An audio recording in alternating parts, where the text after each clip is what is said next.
Hai, selamat siang. Nama saya Misdar. Pada hari ini saya akan melakukan pemaparan menolong diri saya. Untuk lebih jelasnya, perhatikan video berikut ini. Check it out. Assalamualaikum warahmatullahi wabarakatuh. Saya Misdar, guru matematika SMP Negeri 1 Nungfor Barat, calon guru penggerak Kabupaten Biak Numfor.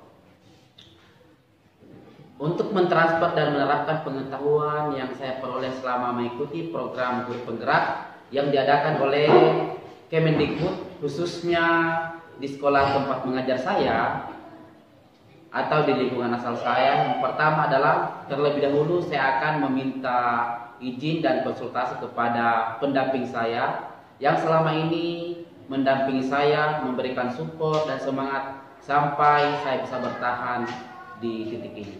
Terus yang kedua adalah saya akan meminta izin kepada kepala sekolah untuk melakukan sosialisasi di sekolah bersama dengan rekan-rekan guru, ketua komite dan TU dan pihak-pihak yang terkait mengenai perkembangan dan peningkatan mutu pendidikan di sekolah.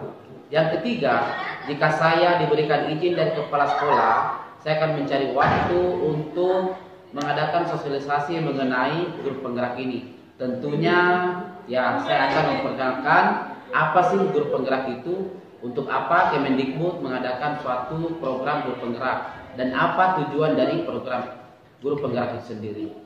Yang keempat adalah dengan melalui sosialisasi ini saya akan menceritakan atau menjelaskan pengalaman-pengalaman yang saya dapatkan selama saya mengikuti program guru penggerak. Nah, selain itu ada beberapa hal yang akan saya lakukan, dan jika saya sudah selesai mengikuti program guru penggerak, entah lulus ataukah tidak lulus, saya akan selalu mengadakan sosialisasi di sekolah-sekolah untuk memperkenalkan program guru penggerak, baik di tingkat SD, SMP maupun dengan di tingkat SMA. Apalagi saya adalah salah satu atau satu-satunya calon guru penggerak yang ada di Pulau Numfor. Langkah-langkah yang akan saya lakukan untuk memulai pengambilan suatu keputusan berdasarkan pemimpin pembelajaran. Yang pertama adalah saya akan memperhatikan atau mengikuti ke-9 langkah-langkah dalam pengambilan suatu keputusan. Di mana ke-9 keputusan itu yang pertama adalah harus mengenal bahwa ada nilai-nilai yang saling bertentangan dalam situasi tersebut. Kemudian yang kedua adalah menentukan siapa yang terlibat dalam situasi tersebut. Kemudian yang ketiga adalah harus mengumpulkan fakta-fakta yang saling relevan dalam situasi itu. Kemudian menguji kebenaran, benar atau salah. Dalam hal ini ada 5 cara pengujian. Yang pertama adalah uji legal, yang kedua adalah uji regulasi, dan yang ketiga adalah uji intuisi, dan yang keempat itu adalah uji halaman depan koran, dan yang kelima adalah uji panutan atau idola. Terus kemudian selain daripada pengujian kebenaran, ada namanya pengujian paradigma benar lawan benar. Di sini ada 4 pengujian paradigma. Yang pertama itu adalah individu lawan masyarakat. Kemudian yang kedua adalah rasa keadilan lawan kasihan. Kemudian yang ketiga adalah kebenaran lawan kesetiaan. Dan yang terakhir adalah jangka pendek lawan jangka panjang.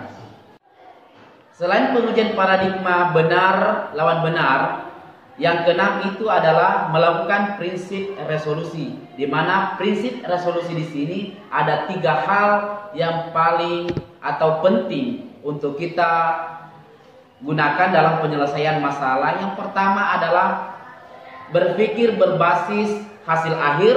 Kemudian yang kedua adalah berpikir berbasis peraturan. Dan yang ketiga adalah berpikir berbasis rasa peduli. Yang ketujuh, investigasi opsi tridilema. Maksudnya di sini adalah apakah ada penyelesaian atau cara lain yang kreatif yang tidak pernah terpikirkan sebelumnya untuk menyelesaikan masalah itu. Kemudian yang kedelapan, membuat keputusan kembali. Apakah keputusan yang kita ambil itu sudah benar atau salah? Dan yang terakhir adalah melihat kembali keputusan yang telah diambil. Setelah kita sudah melihat, barulah kita merefleksikan. Dalam menerapkan langkah-langkah tersebut, rencananya saya akan melakukan minggu depan. Hanya saja kami disibukkan di sekolah, yaitu persiapan ujian sekolah.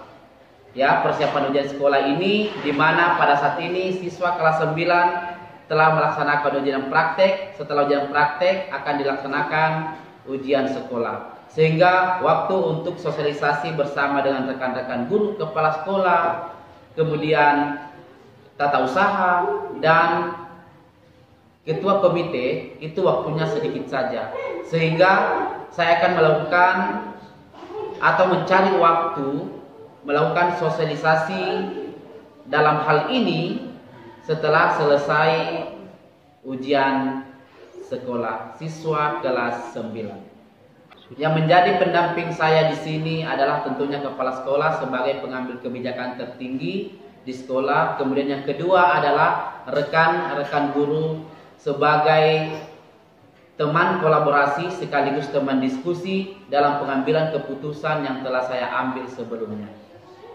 Baik, demikianlah pemaparan monolog dari saya. Lebih dan kurangnya saya meminta masukan kepada teman-teman sebagai perbaikan ke depan. Salam guru penggerak, merdeka belajar, salam bahagia, guru bergerak, Indonesia maju. Kasumasa.